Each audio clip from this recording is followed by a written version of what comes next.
قد جاب خواطرنا حلم يطويه تخرج. یہ مسئلہ اکثر لوگوں کو پیش آتا ہے، مسبوق جس نے امام کے ساتھ 2 رکعتیں پائی ہو یا 3 رکعتیں، اب جب امام نے سلام پھیرا تو اس پر لازم ہے کہ وہ اٹھ کھڑا ہو جائے اور اپنے مابقیہ رکعت جو وہ پورا کرے. لیکن بعض دفعہ ایسا ہوتا ہے کہ آدمی بھول جاتا ہے، وہ بھی امام کے ساتھ سلام پھیر دیتا ہے. تو اس ساتھی کا سوال یہ کہ اس شخص پر سجدہ سہو لازم ہوگی یا نہیں. اس کا جواب یہ ہے کہ دیکھیے، یہ جو مسبوق ہے جس نے امام کے ساتھ سلام پھیرا ہے، اس کی 2 قسمیں ہیں. ایک یہ ہے کہ جان بوجھ کر اس نے سلام پھیر لیا، تو اس صورت میں حکم یہ ہے کہ اس کی نماز باطل ہو گئی.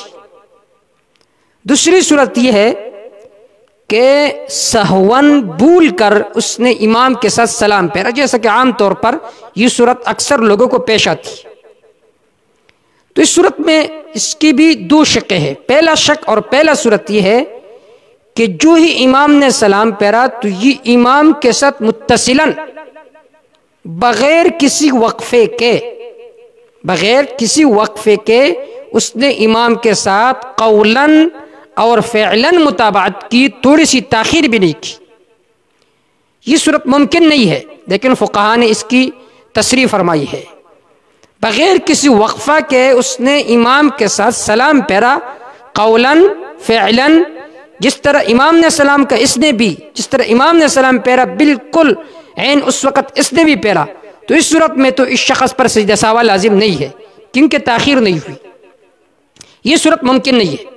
دوسری صورت یہ ہے کہ جو امام نے سلام پھیرا تو اس کے متابعت میں اس کے بعد تھوڑے سے وقفے کے ساتھ اس نے امام کے ساتھ سلام پھیرا، چاہے ایک طرف یا دونوں طرف.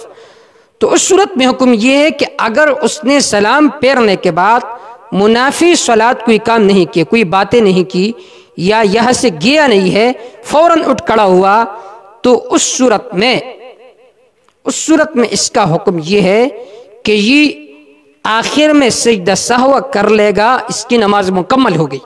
اگر اس نے آخر میں سجدہ سہو نہیں کیا تو یہ نماز واجب الاعادہ ہوگی. واللہ اعلم بالصواب.